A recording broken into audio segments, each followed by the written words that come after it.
الحمد لله نحمده ونستعينه ونستغفره ونعوذ بالله من شرور أنفسنا ومن سيئات أعمالنا من يهده الله فلا مضل له ومن يضلل فلا هادي له أشهد أن لا إله إلا الله وحده لا شريك له وأشهد أن محمدا عبده ورسوله وبعد.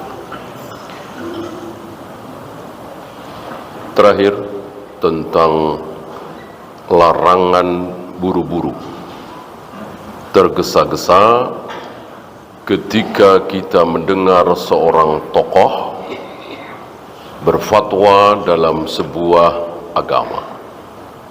Mentang-mentang tokoh, mentang-mentang kiai, mentang-mentang ulama, langsung sami'na wa ata'na. Jangan. Tapi apa kata beliau? Hatta tas'ala wa tandur hal takallama bihi ashabu Rasulillah sallallahu alaihi wasallam. Dulu sahabat seperti itu apa tidak? Gitu. Apakah sahabat juga seperti itu? Kita punya panutan, kita punya tokoh, kita punya pemimpin, tokoh agama mengatakan bahwa kalau pengen dagangan laris, baca surat Waqiah 3 kali misalnya, ya, jangan langsung ambil. Apakah para sahabat juga seperti itu? Para sahabat tentu mengambil dari Nabi sallallahu alaihi wasallam. Kalau betul itu ucapan para sahabat, perbuatan para sahabat, sami'na wa ata'na. Tokoh, walaupun bahkan kita sering dengar kalau habis salat Id saling mengucapkan minal aizin wal faizin. Nah, tanyakan, apa para sahabat mengucapkan itu? Setidaknya kita bertanya kepada seorang alim. Nah, muncullah jawaban. Ternyata para sahabat tidak kenal dengan minal aizin wal faizin. Wa kullu amin wa antum bi khair. Kalimat ini tidak dikenal oleh para sahabat di 1 Syawal, di 10 Dzulhijjah. Yang diucapkan oleh para sahabat adalah taqabbalallahu minna wa minkum. Begitu kira-kira. Jadi panutan kita adalah Rasul dan para sahabat. Pedoman kita adalah Rasul dan para sahabat, bukan siapapun. Walaupun apa istilahnya mendunia. Ya, di negeri kita orang mati pasti ditahlilkan kan, 3 hari, 7 hari, 40 hari dan seterusnya. Lihat, apa para sahabat juga mentahlilkan ayahnya, ibunya, neneknya yang meninggal? Kalau tidak, mana mungkin kita melakukan sesuatu dan itu agama dan itu ibadah, sementara para sahabat tidak ada yang melakukan. Jadi sekali lagi, patokan kita adalah Rasul dan para sahabat. Itu pasal ke-8, kita lanjut 9.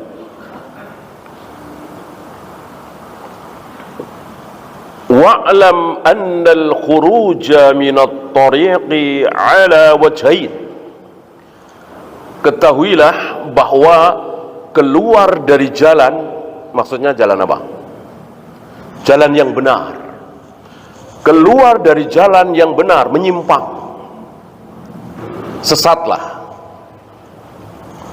Tidak mengikuti Rasul dan para sahabat, tidak mengikuti Al-Quran dan Sunnah.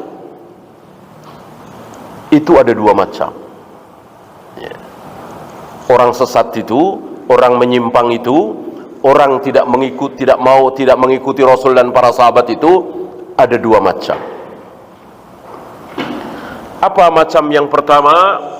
Amma ahaduhuma farajulun qad zalla 'anit tariqi wa huwa la yuridu illa al-khair. Ada seseorang yang keluar dari jalan yang benar itu, menyimpang dari pemahaman Rasul dan para sahabat, tetapi dia ikhlas, ingin berbuat baik, yang dia kehendaki adalah kebaikan. Dia bukan orang yang ahli maksiat, dia tidak menginginkan kerusakan dalam Islam, tidak seperti kelompok kedua, nanti akan dibahas oleh beliau. Ya, kan banyak saudara-saudara kita ikhlas, jujur, amanah, baik hati, dermawan, tapi menyimpang. Tapi ya kayak tadi ya, melakukan tahlilan, muludan dan seterusnya yang tidak ada contoh dari Rasul dan para sahabat. Ya. Bahkan mungkin antum pernah dengar ada orang yang bikin-bikin hadis palsu, ya, tapi niatnya baik, berangkat dari kejahilan dia, kebodohan dia. Insya Allah dia belum mendengar sabda Nabi, man kadhiba alayya muta'ammidan falyatabawa maq'adahu minan nar. Barang siapa yang berdusta atas nama diriku, maka dia berarti telah mempersiapkan tempat duduknya di neraka. Hadis ini insya Allah belum sampai ke dia. Dia bikin-bikin hadis tentang apa?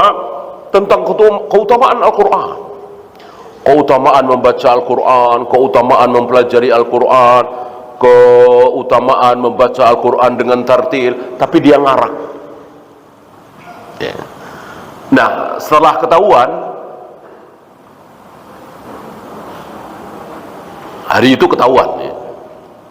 Hari itu ketahuan. Sekarang agak sulit, kecuali oleh orang-orang yang berilmu. Hari itu ketahuan, ngarang-ngarang hadis ketahuan. Bisa dilacak, gitu ya. Nah, setelah ketahuan ditanya, kenapa engkau berani-beraninya mengarang-ngarang sabda Nabi, bikin-bikin hadis palsu tentang keutamaan Al-Quran? Isinya bagus lah. Artinya si pembaca hadis palsu ini supaya gemar membaca Al-Quran, semangat mempelajari Al-Quran, tapi dia bikin-bikin hadis palsu. Ditanya, kenapa engkau melakukan ini semua? Dijawab, karena aku prihatin. Aku prihatin. Prihatin kenapa? Orang sudah sibuk dengan fikihnya Abu Hanifah, Al-Auza'i, gitu. Jadi menurut dia, orang-orang yang belajar kitab-kitab para ulama ini meninggalkan Al-Quran. Agar mereka kembali kepada Al-Quran, aku bikin hadis-hadis itu, supaya kaum muslimin kembali kepada Al-Quran. Jangan disibukkan dengan kitab-kitabnya Sufyan bin Uyainah, Sufyan Ats-Tsauri, Al-Auza'i dan seterusnya. Keprihatinan yang salah. Tentu dia menyimpulkan dengan kesimpulan yang salah. Emang kalau ada orang sibuk dengan fikihnya Abu Hanifah, Sufyan bin Uyainah, Sufyan Ats-Tsauri, otomatis meninggalkan Al-Quran? Kan tidak. Tidak, ya. Membaca Al-Quran itu luar biasa pahalanya. Bayangkan, hitungannya satu huruf. Bukan satu kalimat, dua kalimat, satu huruf. Alif, Lam, Mim, berapa huruf? 3. Ya, 3. Satu huruf dibalas 10 kebaikan, luar biasa. Itu membaca Al-Quran. Bagaimana mempelajari isinya? Lebih besar lagi tentunya. Membaca Al-Quran dengan tajwid yang benar, makhraj yang benar, luar biasa, keutamaan besar. Mempelajari isi Al-Quran tentu lebih besar sekali. Lebih besar sekali, ya, lebih besar daripada sekedar membaca. Nah, si orang soleh yang bodoh ini seolah Al-Quran itu ya dibaca, cuman dibaca. Maka kalau ada yang sedang mempelajari fikihnya Abu Hanifah misalnya, sibuk dengan Sahih Bukhari, Sahih Muslim, seolah meninggalkan Al-Quran. Ini kan bodoh. Kecuali dia sibuk mempelajari tulisan Aristoteles misalnya, Plato misalnya, ya jelas nggak ada hubungannya dengan Al-Quran. Tapi kalau Bukhari, Muslim, Abu Daud, Nasai, Tirmidzi, tulisan mereka ini dalam rangka menafsirkan Al-Quran, dalam rangka supaya kaum muslimin faham Al-Quran, bukan bertentangan dengan Al-Quran. Bukan berarti mereka meninggalkan Al-Quran, sibuk dengan Sahih Bukhari. Tidak seperti itu, gitu ya. Ini jenis kesesatan pertama. Sesat, salah, keliru, tapi maksudnya baik. Orangnya ikhlas, kadang menangis, takut neraka, takut siksa kubur, gitu. Ikhlas, ya. Tapi menyimpang, sesat. Ya, nggak usah jauh-jauh lah. Pendeta, pastor yang pasti kekal di neraka, ya. Ada yang baik nggak? Ya ada. Dermawan, murah hati, gemar menolong sesama. Padahal calon kekal di neraka, pendeta, pastor dan seterusnya kan kekal di neraka selama-lamanya. Ya. Nah, di dalam Islam pun ada orang Islam seperti itu.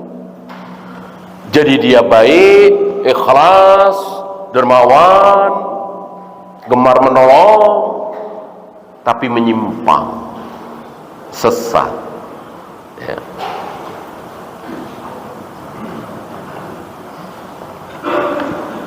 Fala yuqtada bi zillatihi. Orang seperti ini tentu tidak boleh diikuti. Masuk sesat diikuti. Walaupun soleh, walaupun baik, walaupun jujur, amanah, dermawan, tetap tidak boleh diikuti orang salah, sesat, gitu ya. Fa innahu halikun, dia binasa. Ya. Bagi yang sanggup menegakkan hujah di hadapan orang-orang seperti ini, tegakkanlah. Tapi nggak mudah, nggak mudah. Mendakwai orang seperti ini, menyadarkan orang seperti ini tidak mudah. Kenapa? Kenapa? Tidak merasa salah, kan begitu? Kan ini bukan syahwat tapi syubhat. Lebih mudah menasehati siapa?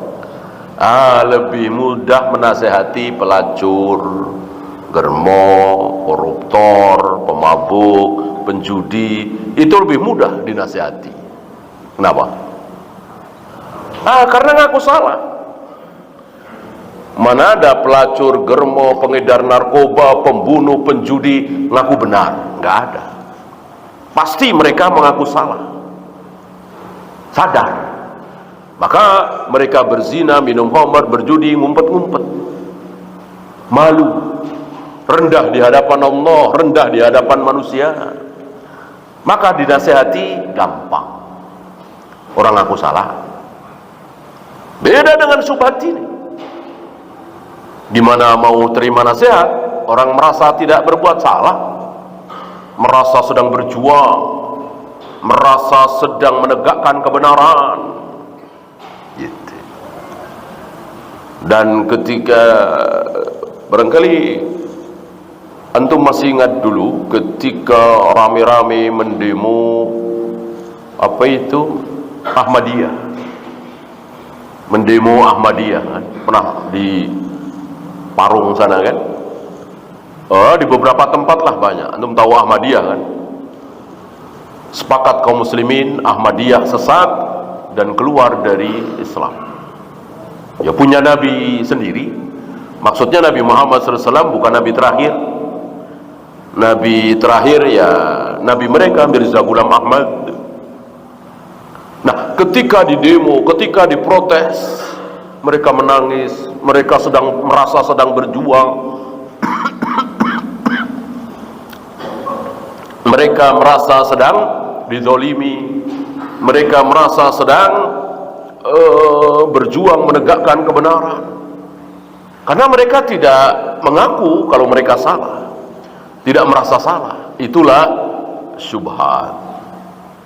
Maka syaitan iblis senang sekali dengan syubhat-syubhat ini, lebih senang dari zina, khamar, judi, mabuk dan seterusnya. Nah, sekarang yang kedua, jenis yang kedua,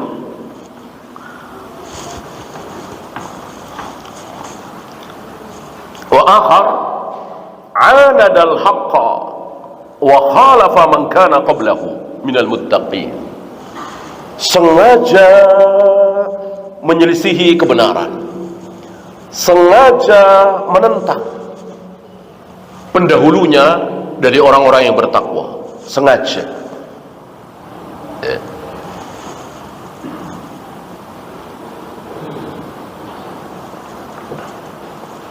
Dia tahu, tapi dia sengaja. Dulu contohnya siapa? Dulu sampai sekarang ya. Cuman ini kan dulu, tua.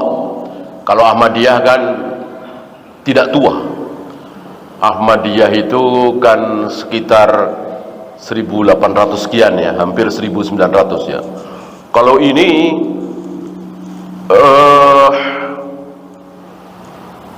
1300 tahun yang lalu ya. Dan sengaja, maksudnya tokohnya, pembikinnya itu niat sengaja merusak Islam dari dalam. Siapa? Nama tokohnya Abdullah bin Saba.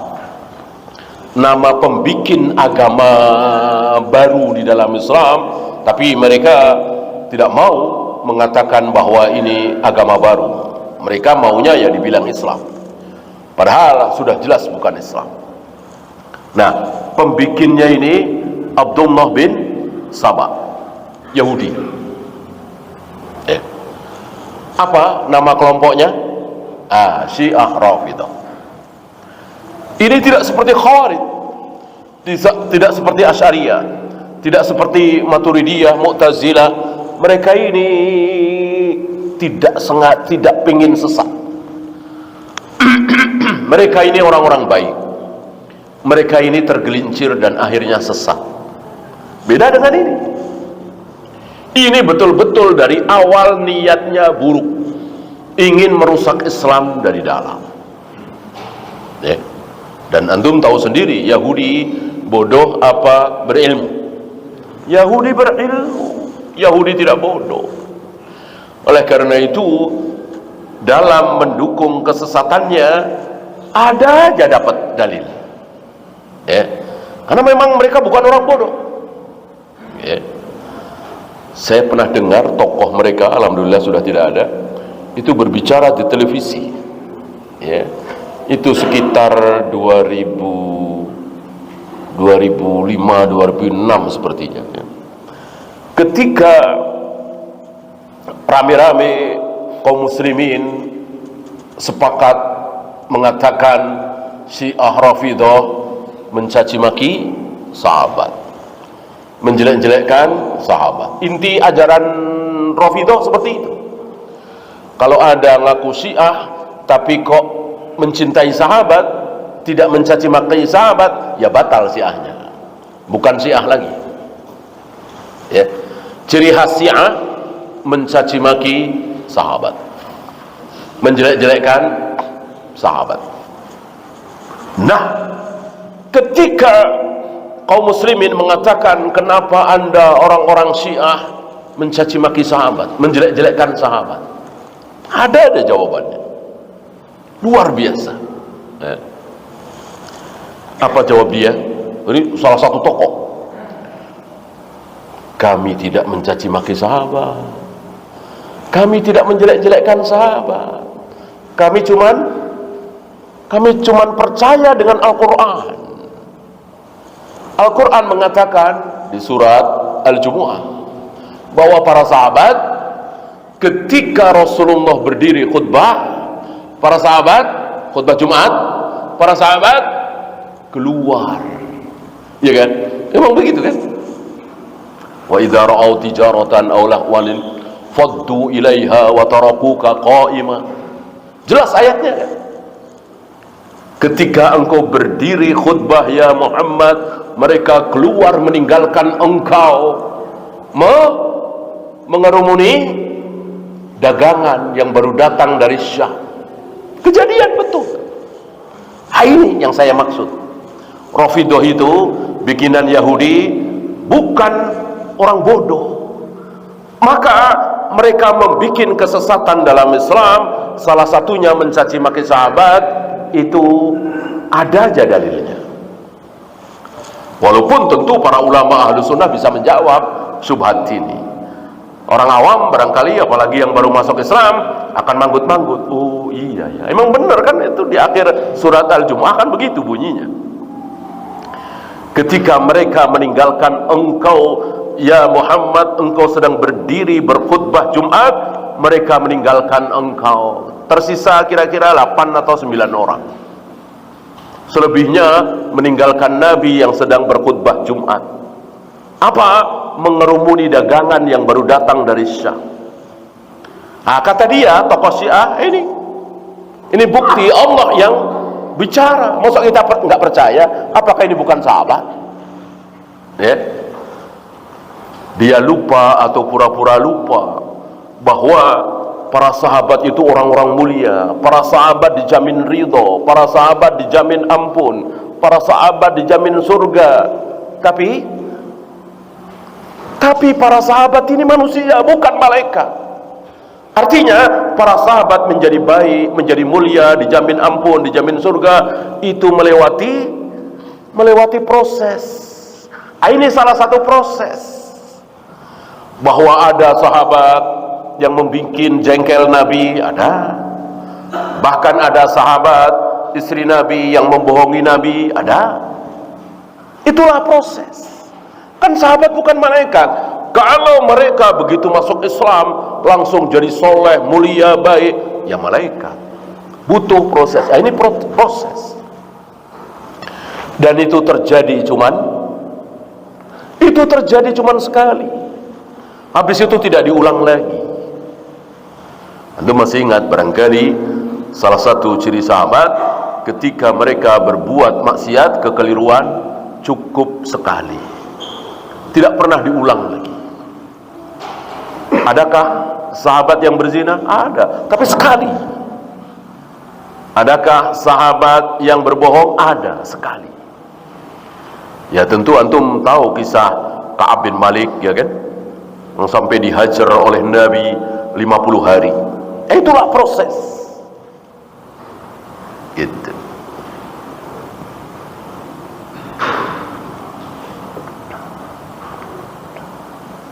Ini menunjukkan bahwa pembikin agama Syiah itu bukan orang bodoh. Artinya tahu dalil. Gitu.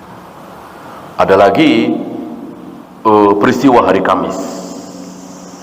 Barangkali antum pernah dengar peristiwa hari Kamis. 4 atau 5 hari sebelum Nabi wafat. Kamis, Jumat, Sabtu, Ahad, Senin. Beliau wafat kan hari Senin. Ini Kamis terakhir. Ketika Nabi minta dicarikan alat tulis. Kalau kata kita ya kertas dan pensil. Hari itu ya apa arang atau apa ya alat tulis yang sederhana di hari itu. Beliau ingin meninggalkan wasiat. Ini kan ada di Bukhari. Dan mereka tahu ini. Syiah tahu. Lalu dibelok-belokkan oleh mereka. Oh, ini kan Umar curang, Abu Bakar curang, nih kan.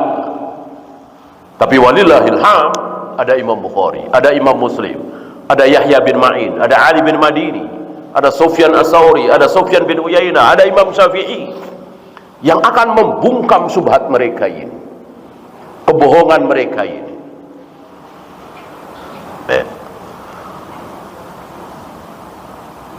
Kata Umar, jangan. Sebagian sahabat sudah mau mencarikan alat tulis sekedarnya. Memang Nabi minta untuk menulis wasiat.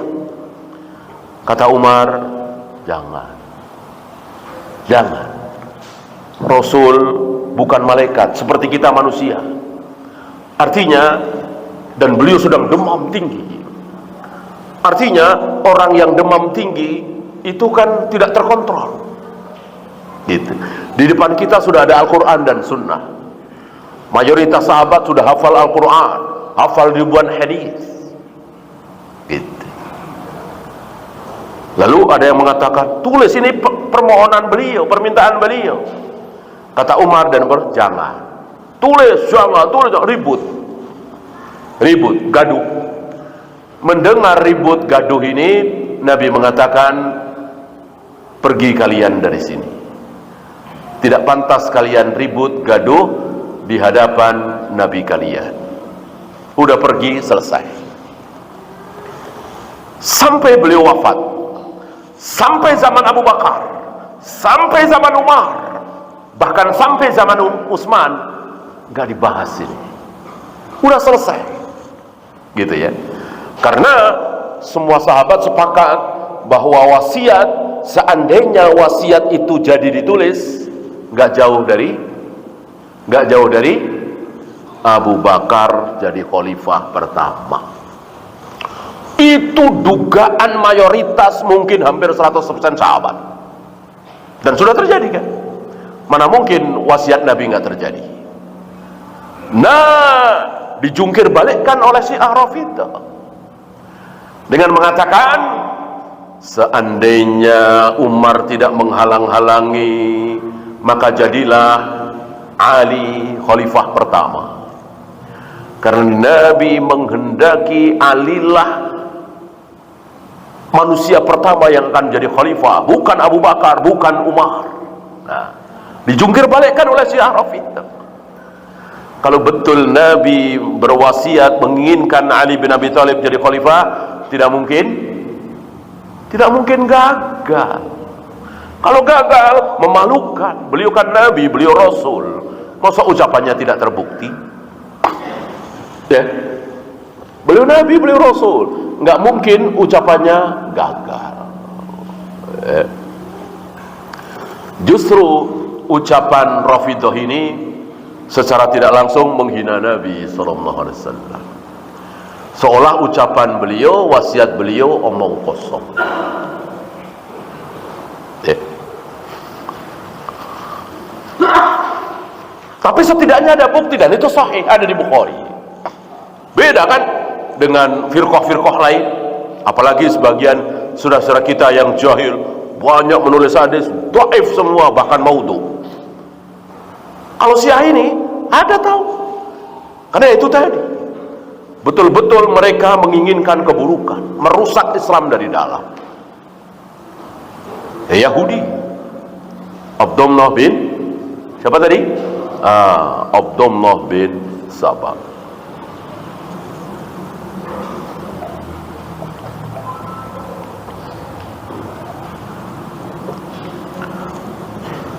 Mana mungkin sebuah kebenaran kok tidak diperhatikan di zaman Abu Bakar, di zaman Umar, di zaman Utsman, justru perhatian setelah Ali bin Abi Thalib. Kan aneh. Kan aneh. Jadi seolah orang-orang terdekat Nabi itu jahat semua.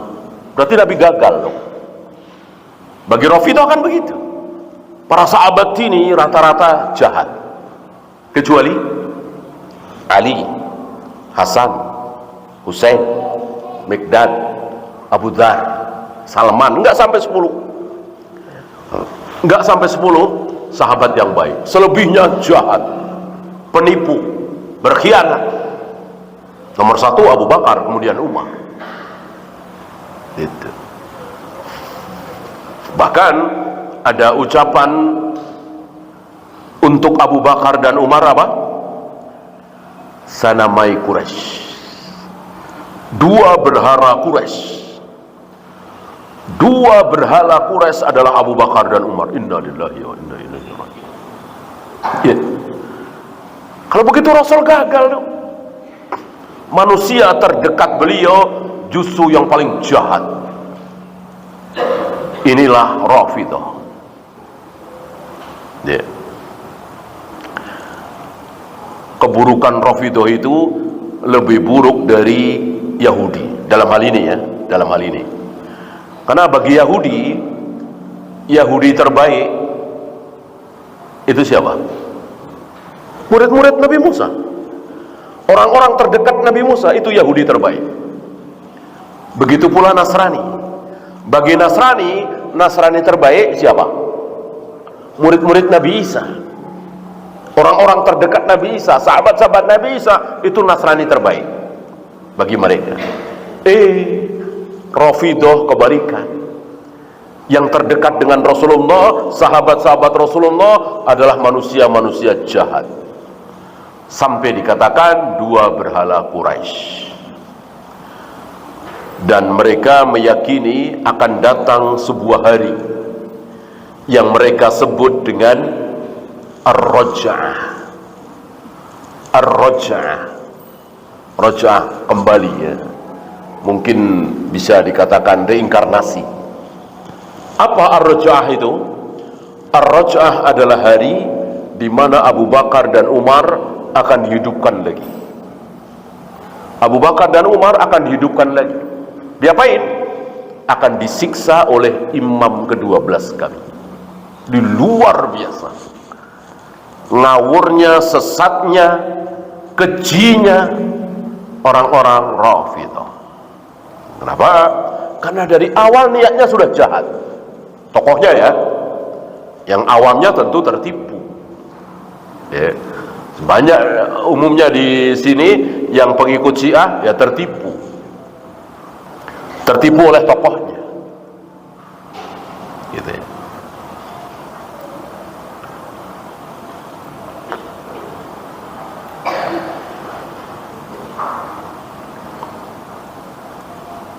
Fahuwa dhallun mudillun. Orang-orang seperti ini sesat dan menyesatkan. Kalau sesat doang masih mending. Ini menyesatkan orang lain. Kalau cuma dia yang sesat, ya alhamdulillah cuma dia. Ini mengajak orang lain untuk sesat. Dhallun mudillun. Syaitanun muridun fi hadhil ummati. Syaitan yang berbahaya terhadap umat ini. Sangat berbahaya orang-orang seperti ini. Maka hakikun ala man ya'rifuhu ayyuhadziran nasa minhu. Siapapun yang tahu, siapapun yang kenal, dia harus memperingatkan kaum muslimin dari orang seperti itu. Gak boleh diam saja. Maka sepanjang zaman ulama tidak pernah diam. Awas Rafidhah, awas Syiah, awas ini, awas ini. Gitu. Beda yang bukan ulama, beda yang sekedar ingin tampil, ingin panggung, dia nggak mau. Ya. Dia sekedar mengatakan awas jangan berzina, awas jangan mencuri, awas jangan minum khamar. Nggak ada yang tersinggung, nggak ada resiko. Ya. Orang yang mengatakan jangan berzina, jangan minum khamar, jangan mencuri, nggak ada yang tersinggung. Walaupun dia bicara di hadapan seorang pelacur yang tiap hari berzina, jangan kalian berzina, zina haram. Pelacur diem, nunduk, malu. Ya. Coba kalau syubhat. Ya. Oleh karena itu para ulama lebih memperbanyak porsi untuk berbicara tentang syubhat. Porsi berbicara tentang syahwat sedikit. Ya sekedarnya lah. Karena nggak usah bicara, mereka juga tahu. Kalau zina, khamar, judi, haram, mereka semua tahu. Ya. Maka jangan terlalu menghabiskan waktu. Habiskanlah waktu untuk berbicara bahwa Maulid Nabi bid'ah, tahlilan bid'ah, usolli bid'ah, dan seterusnya, agar kaum muslimin selamat. Jadi, sampai hal yang kecil-kecil, kesalahan-kesalahan agama, melempar jumrah pada tanggal 11, 12, 13 sebelum duhur bid'ah, karena yang sunnah setelah duhur, gitu. Melewati miqat tapi belum memakai pakaian ihram, bid'ah. Karena Rasulullah dan para sahabat ketika melewati miqat sudah memakai pakaian ihram, sementara dari Soekarno-Hatta sampai ke Jeddah sudah melewati miqat. Kenapa baru pakai pakaian ihram di bandara Jeddah, padahal kira-kira 1 jam sebelum mendarat sudah melewati miqat? Nah, ini yang perlu disampaikan agar kaum muslimin tahu, ya. Termasuk mencium Hajar Aswad tanpa tawaf, ya, ini bid'ah. Nggak ada Rasul dan para sahabat nggak tawaf tiba-tiba mencium Hajar Aswad, ya. Rasul dan para sahabat mencium Hajar Aswad itu di sela-sela tawaf. Jadi niatnya tawaf. Ketika tawaf kan melewati Hajar Aswad tuh, ciumlah kalau bisa. Kalau tidak bisa jangan memaksakan, karena berdesakan, ya. Cukup disentuh dengan tangan atau dengan sesuatu, lalu tangan itu kita dicium oleh Nabi SAW. Kalau tidak bisa juga karena terlalu banyak berdesakan dari kejauhan, cukup isyarat dengan tangan kanan tanpa dicium. Ini semuanya mengikuti Nabi dan para sahabat. Tidak boleh ngarang sendiri, nambah-nambah sendiri, ya. Termasuk ketika kita berada di atas bukit Safa, yang diucapkan oleh Nabi apa? Inna Safa wal Marwata min sya'airillah. Ada terusannya? Tidak. Nabi cuma sampai di situ. Inna Safa wal Marwata min sya'airillah. Jangan diteruskan sampai akhir ayat. Nabi cuma berhenti sampai di situ.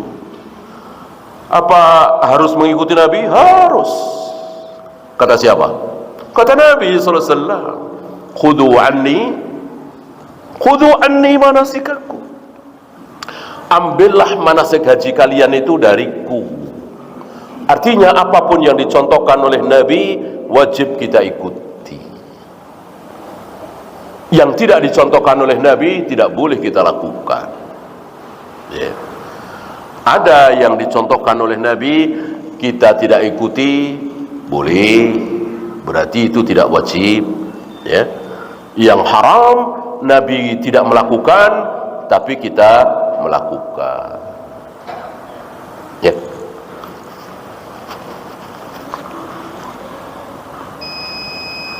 Wa yubayyina linnasi qissatahu, dan wajib dia menceritakan kepada manusia kaum muslimin bagaimana kisah dia, begini, wajib. Jangan diam saja, ya. Wallahu a'lam. Ya, silakan azan dulu. Wassallallahu ala Muhammadin sallallahu alaihi wasallam. Wa akhiru da'wana alhamdulillahi rabbil alamin. Alhamdulillah, salatu wassalamu ala rasulillah, la hawla wa la quwwata illa billah. Kita lanjutkan sedikit lagi pasal yang ke-9. Hakikun ala man ya'rifuhu ayyuhadhiran nasa minhu wa yubayyina linnasi qissatahu. Wajib bagi siapapun yang mengetahui seseorang sebagai penyebar syubhat, sebagai orang yang menyebarkan kesesatan, harus kita peringatkan kaum muslimin dari dia, ya. Nggak usah jauh-jauh, ketika kita tahu ada seseorang yang penipu. Antum tahu persis dia ini penipu, kemana-mana ngajak bisnis, selalu nipu, ngutang sana sini, nggak pernah bayar, ya kan? Antum tahu persis, dan itu bukan sekali dua kali, sudah puluhan kali, dan belum ada tanda-tanda taubat. Nah, tiba-tiba dia sedang mendekati salah satu ponakan antum misalnya, ya, atau sepupu atau teman dekat lah. Apa iya antum diam saja? Tentu antum akan bicara. Jangan mau kalau diajak bisnis sama dia, jangan mau kalau dia ngutang. Saya tahu persis, sudah puluhan kali begini, ya kan? Ini wajar kan? Dan di dunia perbankan misalnya kan hal seperti ini wajar kan? Karena nggak pernah bayar, di blacklist segala macam, ini hal yang wajar kan? Itu urusan dunia. Padahal kerugiannya cuman uang, cuman bangkrut. Kalau ini apa? Kerugiannya apa ini? Kerugian neraka. Kalau kita ikut-ikutan dia kan neraka. Kalau saudara kita ikut-ikutan dia kan neraka. Masa enggak kita peringatkan? Kejam kita kalau kita tahu, ya.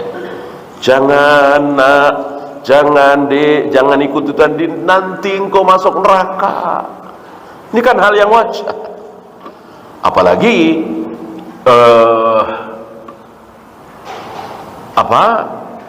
jauh kan nggak kelihatan. Kalau bangkrut ya kelihatan. Maka tentang neraka ini harus lebih diperingatkan. Jangan, ya.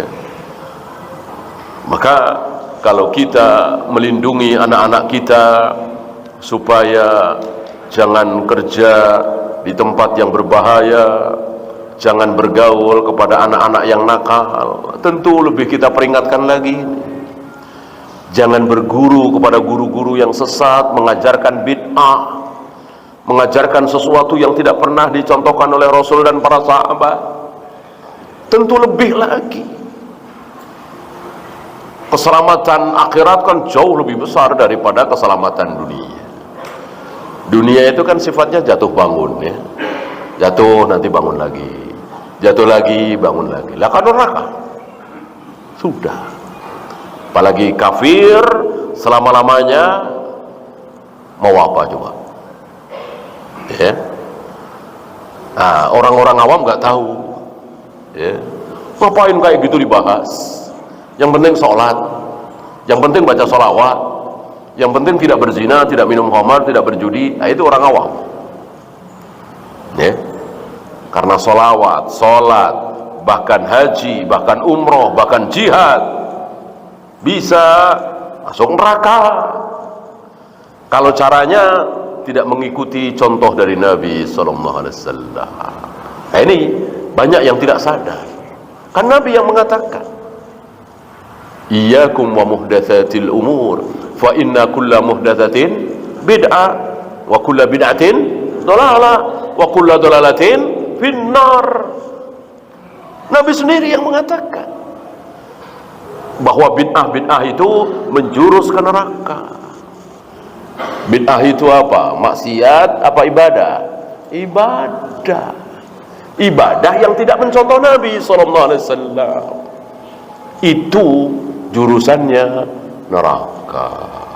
Allah Maha Besar, Allah Maha Agung. Allah nggak mau ada yang coba-coba bikin syariat sendiri, walaupun tujuannya baik, walaupun tujuannya ikhlas, ingin pahala ridha Allah, tapi pakai cara sendiri, bukan pakai cara Nabi, Allah nggak akan terima. Ya, waktu habis, kita akhiri. Subhanakallahumma bihamdika, asyhadu an la ilaha illa anta, astaghfiruka wa atubu ilaik. Assalamualaikum warahmatullahi wabarakatuh.